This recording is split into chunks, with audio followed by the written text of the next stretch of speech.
পশ্চিম মেদিনীপুর জেলার গড়বেতা ৩ নম্বর ব্লকের রসকুণ্ডু গ্রামের রামপুর মৌজায় তৈরি হচ্ছে একটি ৩৩,০০০ ভোল্টের বিদ্যুৎ উপকেন্দ্র। কিন্তু সাব স্টেশনটির নির্মাণ কাজ শুরু হতেই চরম অনিয়মের অভিযোগ তুলে ক্ষোভে ফেটে পড়েছেন রসকুণ্ডুর স্থানীয় বাসিন্দারা। গ্রামবাসীদের অভিযোগ, বিদ্যুৎ উপকেন্দ্রটি তৈরিতে অত্যন্ত নিম্নমানের বিভিন্ন নির্মাণ সামগ্রী ব্যবহার করা হচ্ছে। সরকারি নির্দেশিকার প্রয়োজনীয় নিয়ম শৃঙ্খলা না মেনে এবং সঠিক মানের সামগ্রী ব্যবহার না করেই ঠিকাদার সংস্থা তড়িঘড়ি ঢালাইয়ের কাজ চালিয়ে যাচ্ছে। ৩৩ কেভির মতো বিপজ্জনক ও উচ্চ ক্ষমতা সম্পন্ন বিদ্যুৎ কেন্দ্র তৈরিতে এমন জঘন্য মানের কাজ হলে ভবিষ্যতে বড়সড় দুর্ঘটনা বা প্রাণহানি ঘটতে পারে বলে আশঙ্কা করছেন রসকুণ্ডুর মানুষ। ইতিমধ্যেই এই নিম্নমানের নির্মাণ রুখতে কাজের জায়গায় জড়ো হয়ে বিক্ষোভ দেখিয়েছেন গ্রামবাসীরা। তাদের পরিষ্কার দাবি, অবিলম্বে এই নিকৃষ্ট মানের কাজ বন্ধ করে সরকারি আধিকারিকদের মাধ্যমে নির্মাণ সামগ্রীর গুণমান পরীক্ষা করতে হবে। শিডিউল মেনে সঠিক সামগ্রী দিয়ে পাওয়ার হাউস তৈরি না করা হলে আন্দোলন আরও জোরদার করার হুঁশিয়ারি দিয়েছেন স্থানীয়রা। আমার নাম মনিলাল চক্রবর্তী। আপনাদের একটা স্পেসিফিক অভিযোগ রয়েছে, হ্যাঁ।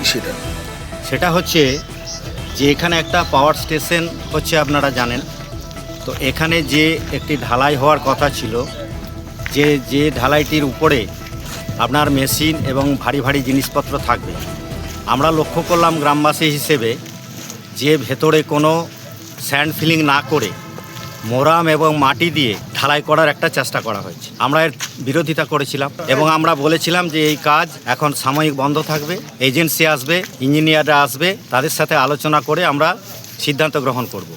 এবং এই রিপোর্ট আমরা RM এবং ZM এর কাছেও আমরা পাঠিয়েছি। অথচ আমরা দেখলাম যে আজকে নতুন করে ঢালাই করার একটা চেষ্টা করা হচ্ছে। সেজন্য আমরা এখানে এসেছি। আমরা আপনাদের কাছে এই সমস্ত ব্যাপারটা তুলে ধরতে চাই। আমরা চাই মাননীয় মুখ্যমন্ত্রীর নির্দেশে, বন্ধ থাকবে। মাননীয় মুখ্যমন্ত্রীর নির্দেশে আমরা চাই স্বচ্ছতার সঙ্গে এবং দ্রুততার সঙ্গে কাজ হোক। রয়েছে অল্টারনেটিভ আপনার মোরাম বালি প্যাক করে রড দিয়ে ঢালাই অল্টারনেটিভ ওটা করা যায়, আপনি বলছেন অল্টারনেটিভ দেওয়া আছে, ড্রয়িং অল্টারনেটিভ দেওয়া আছে, মানে এটা কি করা যায়? মানে আপনার এস্টিমেটে তো ওটা নেই, এস্টিমেটে আছে, ড্রয়িংয়ে আছে, ড্রয়িংয়ে আছে।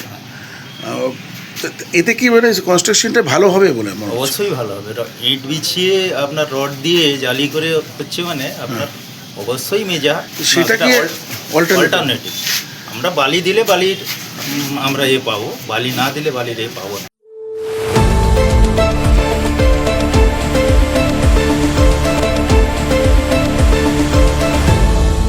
আপনারা দেখছেন এই বেলা বাংলা, শিরোনামে সবার আগে।